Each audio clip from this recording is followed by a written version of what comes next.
Hi అండి. ఈరోజు మనం కమ్మగా నోరూరించే పూరి అలాగే అందులోకి హోటల్ స్టైల్ కూర ఎలా చేసుకోవాలో చూద్దామా. ముందుగా మీకు సరిపడా గోధుమ పిండి తీసుకుని దానికి తగినంత ఉప్పు వేసుకుని కొద్ది కొద్దిగా నీళ్లు పోసుకుంటూ మరీ గట్టిగా కాకుండా మరీ పలచగా కాకుండా మృదువుగా కలుపుకొని పక్కన పెట్టుకోవాలి. ఇప్పుడు కూరకన్నీ సిద్ధం చేసుకుందాం. ఒక ఉల్లిపాయ తీసుకుని సన్నగా చీలికలు కోసుకోవాలి. నేను ఉల్లిపాయ ప్లేస్లో క్యాబేజీ వాడానండి.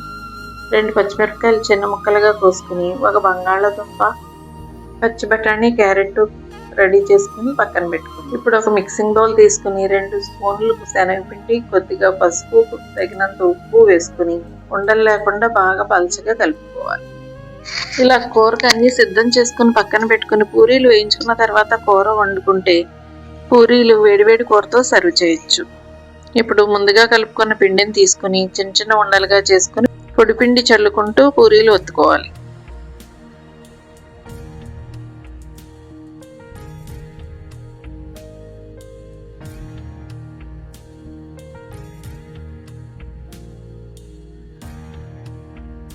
ఇప్పుడు ఒక బాండీ తీసుకుని డీప్ ఫ్రైకి సరిపడా ఆయిల్ వేసుకుని ఆయిల్ హీట్ కాగానే పూరీలని పైన తట్టుకుంటూ ఒక్కొక్కటిగా వేయించుకోవాలి. పూరీలన్నీ వేయించుకున్న తర్వాత కూరకు ప్రిపేర్ చేసుకుందాం.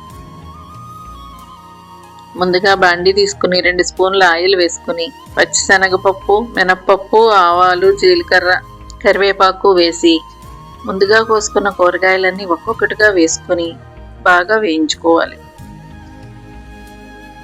కూరగాయ ముక్కలన్నీ మెత్తబడి బాగా వేగిన తర్వాత ముందుగా కలుపుకున్న శనగపిండికి బాగా మళ్ళీ ఒకసారి కలుపుకొని ఆ కూరగాయ ముక్కల్లో వేసుకుని బాగా దగ్గరికి వచ్చేంత వరకు కలుపుకోవాలి. కూర వేడి తగ్గేలోపు వేడివేడిగా వడ్డించేస్తే తినేవాళ్ళు తింటూ ఉంటారు, మనం వడ్డిస్తూ ఉండడమే. మనం వండింది పిల్లలైనా పెద్దవాళ్ళైనా ఇష్టంగా తింటూ ఇంకొకటి అని అడుగుతుంటే మనకు కూడా హ్యాపీయే కదండి. ఈ వీడియో మీకు నచ్చితే సబ్స్క్రైబ్ చేసి భాగ్యలోక ఛానల్ని సపోర్ట్ చేయండి. Thank you for watching.